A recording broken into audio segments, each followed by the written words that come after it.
back to Burning Right Barbecue. We're going to do something real quick. I'm going to teach you guys how to become a backyard pit master, be king of your own grill.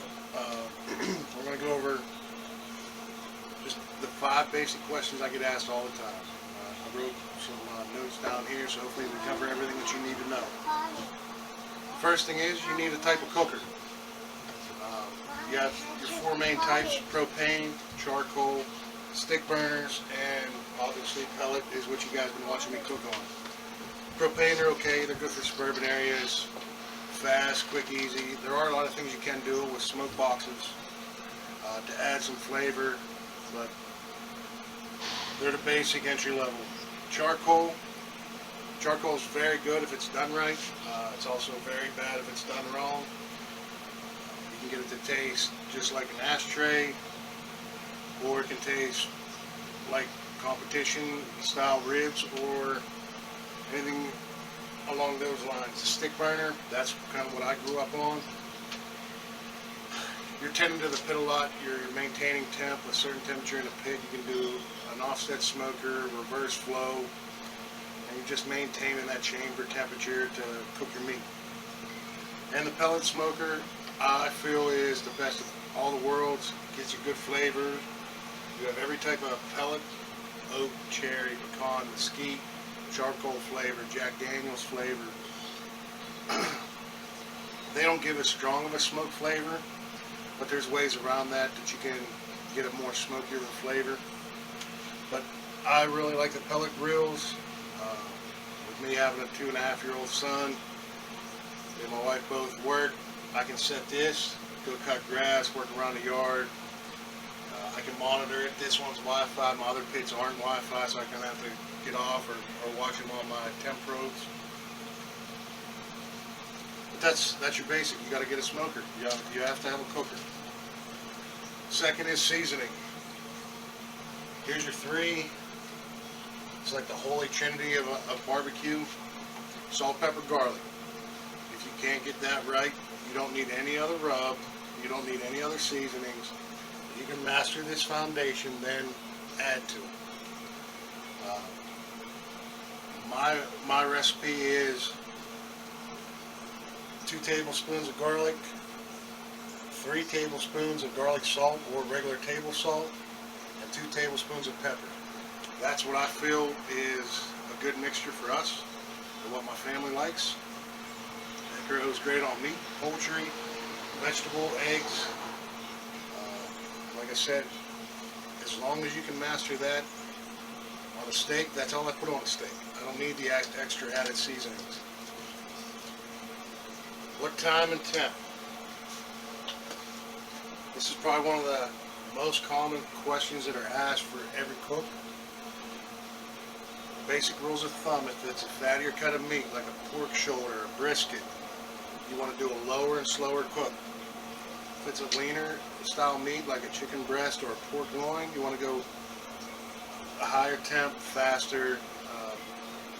If it has skin on it, cook it low and slow at first, and with a high temp. That way you crisp up the skin, bite through the skin, it's not rubbery. And everybody wants to know time. Time is nothing more than just a starting point. You're worried about internal temp. If you want beef done at medium rare, you're going to be right around like 135 to 140. If you want chicken breast not overdone, you're going to pull it at 165, but you're not going to pull your chicken thighs at 165. You have more fat to render out. You're going to wait till 175 to 180, and that will be moist. You're not going to be greasy. You're not going to have that fattier cuts of meat in there. So it's all about the internal temp that you're trying to get to. What should I cook? Start with your burgers and dogs. If you can't cook a hot dog or you can't cook a burger, why are you going to spend $90 on a brisket?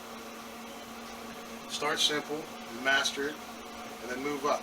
Hey, I'm knocking pork chops out of the park. Let's try a pork shoulder. Pork's very forgiving meat. Chicken's very forgiving. Steaks can be forgiving until you start overcooking them. You start overcooking them, they start becoming like leather. Brisket is one of the harder, it's not harder, it's just an intensive cook. I I just did a 7-pound brisket over the weekend. It took 13 and a half hours from start to finish. I cooked it all night long, and I was checking on it every hour, hour and a half. So you have to be able to put in the time to get a good cook. What type of sauce? It's going to depend on what type of country or what part of the country you're in, or what you personally like. You have vinegar-based sauce, you have tomato-based sauce, you have molasses-based sauce. 100 different kinds of store-bought sauces. You have homemade sauces, or you have doctored-up sauces. We do a lot of store-bought sauce, and I doctor it up a little bit to give it our own home flavor. I do a lot of homemade sauces. My wife likes it on the pork. Store-bought has her place on different things, or it comes down to time. If we want a barbecue chicken and we're short on time, we're just going to cook the chicken and bake some Sweet Baby Ray's. It's one of our go-tos. But you learn those tips and tricks. Salt, pepper, garlic.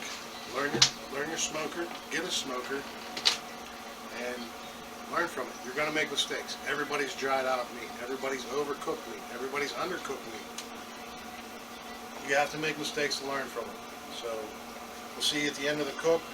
We're just doing a flank steak, a sirloin steak, and I got some jalapeno flavored bacon from the butcher shop.